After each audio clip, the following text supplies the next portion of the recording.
CoinShop dealer says, hold silver until it gets to this point, then dump everything. I went to my local coin shop today and my dealer showed me that cashing out your silver, dumping it all, this can be the smartest thing to do. In the next 3 minutes, I'm going to break this down and show you that there are many ways to stack silver, but the smartest move might be to dump all of it. I'm going to explain this in 3 minutes. Let's get this done quick and away we go. There are many ways to stack silver. I'm going to focus on 2. The first is the way I stack. I accumulate as much silver as I can and I hold that silver for decades. Yes, decades. I don't look at the spot price often, and I see the long-term benefits of putting my fiat currency into a safe store of wealth. Now, this method comes with an added bonus because I do watch the silver to gold ratio. I do watch that. And when that tightens, I swap my silver out for gold. Now, this has been great within the past 4 weeks because I'd say actually 8 to 10 weeks ago, when gold first had that big bump in price, the silver to gold ratio began to tighten. When I say silver to gold ratio, that means how many ounces of silver it would take to buy 1 ounce of gold. So for the past 2 years, it's been hovering around 85, 86 ounces of silver for 1 ounce of gold. But that has been tightening, and now we're down to 78. 78 ounces of silver will get me 1 ounce of gold.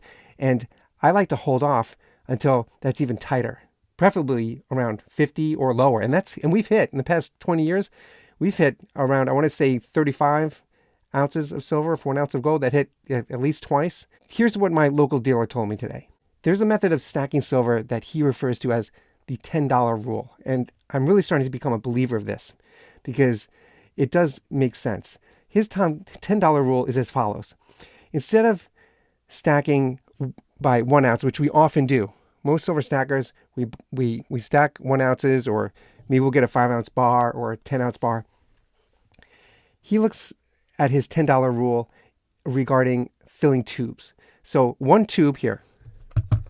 Here's 1 tube of silver rounds. So there's 20 silver ounces in here. And if you look at stacking silver through the lens of filling tubes, then the $10 rule makes a lot of sense. Because for example, let's just say that silver is $20 an ounce. If it should ever drop back down to there again, that would be great. For buying, that would be great. So let's say it's $20 an ounce. That means filling one of these tubes would cost you about $400. Now, you hold that and you wait until there's a $10 jump in price. That means we go up to $30 an ounce and you cash out, you dump everything. If you do that, you get a nice return on investment because instead of $400 for one of these, if it goes up by $10 an ounce, you're looking at $600, right? Because now you're at $30 for 20. So you get $600. You're getting a nice return. Now, we as silver stackers, we are adamant that stacking silver is not for investment purposes. And I absolutely believe that. I do. And that's why I stack silver for the long haul. I absolutely appreciate that philosophy, but the reality is people are dumping silver constantly, and they're dumping silver because they need cash. They need money. So this second method, this $10 rule, is excellent for those of you who need that. You need to store your wealth you need a safe store of wealth, and you may need to cash it and dump it out.